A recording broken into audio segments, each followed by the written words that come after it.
So when Stan asked me to speak to you guys today, of course, the first thing that went through my head was, what is he thinking? Like, why? Um, but I understand exactly why, and I thank you for the opportunity to tell this story. Normally, I attend these events, and others tell the Bermuda story, and so I'm actually honored to be able to tell this story to you today.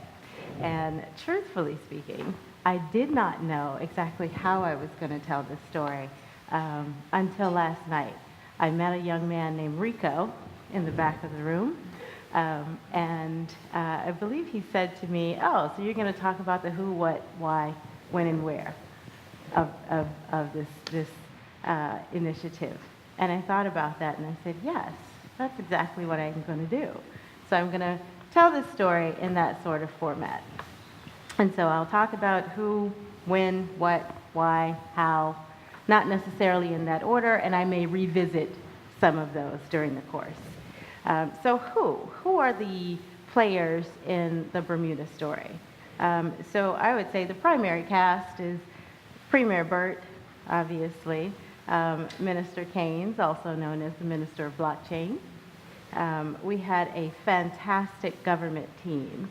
I'm usually seen as the face of that team, but we had some fantastic people who worked really hard to make sure all this happened. Some wonderful assistance from the BMA and people who worked really hard there to make this happen as well. The Bermuda Business Development Agency, or the BDA, also played a significant part. The local private sector, industry experts, and international clients, such as Stan, and some others who are actually in the room today. So, when did it start? Well, it started, I think, a while ago, several years ago, when the Business Development Agency, or the BDA, began to research fintech, regtech, tech, all kinds of tech. And the intention was to figure out how to create an industry focused on fintech in Bermuda. There was also research at that time, we didn't know, being done by the BMA on virtual currencies and the industry in general, because they were looking ahead and possibly predicting that we might be in a position that we are in today. And so the initiative gained traction in 2017. As Stan talked about, we had those fantastic nights at the Hub Culture setup that you had. And then also Stan presented a proposal to the government to do a few things which shined a light on possibilities for fintech and for a Bermuda standard. So that gained traction, and then in November 2017, the Premier decided to put together a blockchain task force. At that time, I was told that I would be a part of the blockchain task force, and then I was informed that I would be the chair of the Legal and Regulatory Working Group. And at the time, I didn't even know that the words block and chain belonged together, would be used by people together. I had no idea what it meant. So thankfully, my husband, who's a technologist, and who you'll see a little bit later today, helped me to just get a good foundation, and then we began to work with some industry experts and others who were part of this story.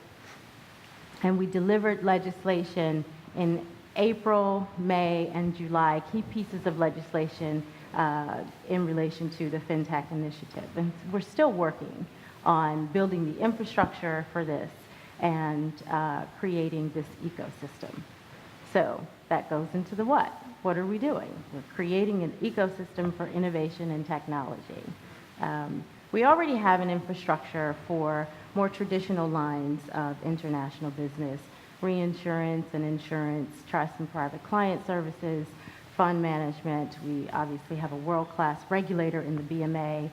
We have the Bermuda Stock Exchange. And of course, we have interesting aspects of Bermuda for people to think about, to talk about when we go to events, such as the Bermuda Shorts. We have some interesting things. But we are building a comprehensive framework for blockchain and financial technology. We're setting the stage for a new economic pillar that's focused on innovation and technology. So as part of this, we have the ICO Act, the Digital Asset Business Act, the creation of a new banking class, the implementation of EID. We have InsurTech legislation. We have we've started with the creation of a new FinTech hub, which is going to be a 9,000 square foot state-of-the-art facility for new businesses to come and have a place to set up, work all day, all night, shower, go back to work, do all the things that they need to do. We are putting together an education and training program to help educate people on island and train people on new work or new opportunities in this space to give them the appropriate training for that. And then we've also introduced a new FinTech work permit to try and make it easier for companies who are coming here or who set up as FinTech businesses to be able to bring in the talent that they need. So, how have we done this? Well, obviously it was through visionaries like Premier Burt setting the stage and giving us the political willpower to move it forward, through the tenacity and drive of Minister Keynes, who, again, affectionately referred to as the Minister of Blockchain. We also call him the Hurricane because he comes in and whips up a good storm and a bit of wind. And we also had the hard work and dedication of all the people who worked on the initiatives on the inside. And then, again, assistance from industry experts and people who just really wanted to see us succeed and to see Bermuda succeed, thought leaders in the space and true visionaries in the space, again, such as Stan. So why are we doing this? Well, the obvious reason, or the first reason, is because we want to embrace innovation. Bermuda is an island that is known to be innovative in its professional services products, in its international business, and here again we want to be innovative and be on the forefront of the blockchain revolution. We want to encourage economic growth and financial inclusion throughout the world.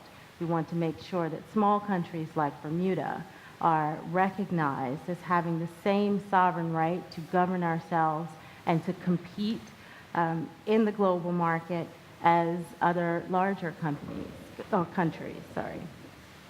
So we are doing this also because we simply have to. We can't afford to stand back and watch these opportunities pass us by. We have to ensure a better future for Bermudians and better opportunities for people who want to conduct business in Bermuda, give them more options, and also make sure that we create an environment where they have a voice and we have laws that are well suited for the industries in which they operate. So, where are we doing this? Well, obviously in Bermuda, but we're exporting the Bermuda Standard to the world. We'd like to export it to the world. So we're talking to global standard setting bodies like the OECD and FATF. We are attending events and telling the Bermuda story in other places around the world, in Miami, London, New York, Canada, France, Malta, and many other places. And we are using opportunities to talk about blockchain and talk about innovation in SureTech in other events that are focused on other industries. So we're cross-selling at some of these events. So, going back to who. To help keep us motivated at times when we were frustrated, irritated, blockchained out, and just ready to say, okay, that's enough. We can wait until next month to do this.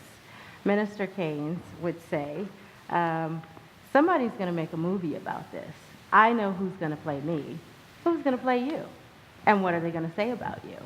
And so that was, again, another motivating factor for us and another way to motivate us. And then I will go back to what? And this is a question for you. What will be your Bermuda experience? What will your Bermuda story be? You're here today to learn more about this industry. Some of you are visiting from outside of Bermuda. Some of you have set up businesses in Bermuda. But when the Bermuda story is told, what will they say about you? And who's going to play you in the movie? Well, my first question is, who's going to play you? Well, I think I have that one. Kerry Washington. Very good. Great. I'm not going to ask who might play me. But I have some thoughts. let me just ask you, I just want one question because we want to stay on time here because we have a lot of great people speaking. But, you know, it is, they only make movies about important things or interesting things that happen, right? Mm-hmm. So anywhere you go in the world right now, Singapore, Switzerland, Malta, Wyoming, there are all sorts of places that are trying to be that movie. And I think that Bermuda deserves a lot of credit for being the first, perhaps, to get the legislation right. It's not the first, as many of us know, on the legislation, because the NYDFS rules that came out, I think pretty much, would be recognized within the industry as having iced the market in New York. And so Bermuda coming out with this legislation and these rules provides a risk and an opportunity. The opportunity is that there's certainty for these companies to operate. The risk is that you might be too structured, and so people go to other jurisdictions. Can you just speak for a quick minute about that side of it? Because I think it's important to understand how you guys balance that risk versus reward. Well, I mean, a large part of what the regulator does is focus on risk.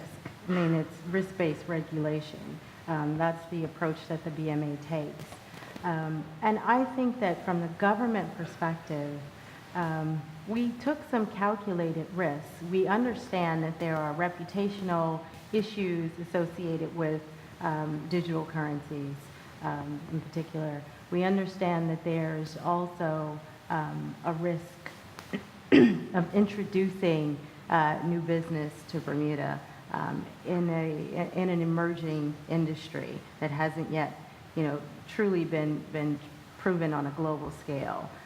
We understood that we have stalwarts of the industries here that weren't necessarily on the same page as us when it came to our approach to embracing innovation and embracing digital assets and everything that goes with it. But we wanted to focus more on the fact that without risk, there's no reward. And so you have to take calculated risk. You have to focus on where you're trying to go, where you are, where you're trying to go, and everything that's at stake. And so part of what we did to try and make sure we were making the right measurements and taking the right positions with regard to the legislation was to talk to industry experts, talk to people who are in the blockchain space, who are familiar with digital currencies, who are familiar with all of the fintech initiatives and portions of it, smart contracts, et cetera, and kind of pull out of them quite a bit of industry knowledge so that we could understand where some of the pitfalls were and where some of the risks were that we had to mitigate against. We also kept in mind that we had an upcoming CFATF evaluation, which was very important. So we built in some safeguards to ensure that there would be no question about the fact that we had measured the risk and we had properly mitigated against it. And then we also layered it into Bermuda's existing infrastructure. We used existing Bermuda law to integrate these new laws into, because we did not want to reinvent the wheel. We wanted to accommodate a new industry, but we didn't want to take a completely different approach from that which has gotten us to this point and has allowed the country to be so successful. Yeah, we call it building on archaeology. Excellent. Lydia, thank you so much for joining us here. All of this content actually will be available on hublive.tv, which is our video channel related to hubculture.com. And so for everybody who's out in the world watching these sessions, how do we reach you if we have questions about the who, what, when, where, and why? You can reach me at Lydia at concbermuda.com, and that is Lydia at CONCI Bermuda.com. Great, thank you. Thanks for joining us. A big hand for Lydia, you guys. A great warm-up for today.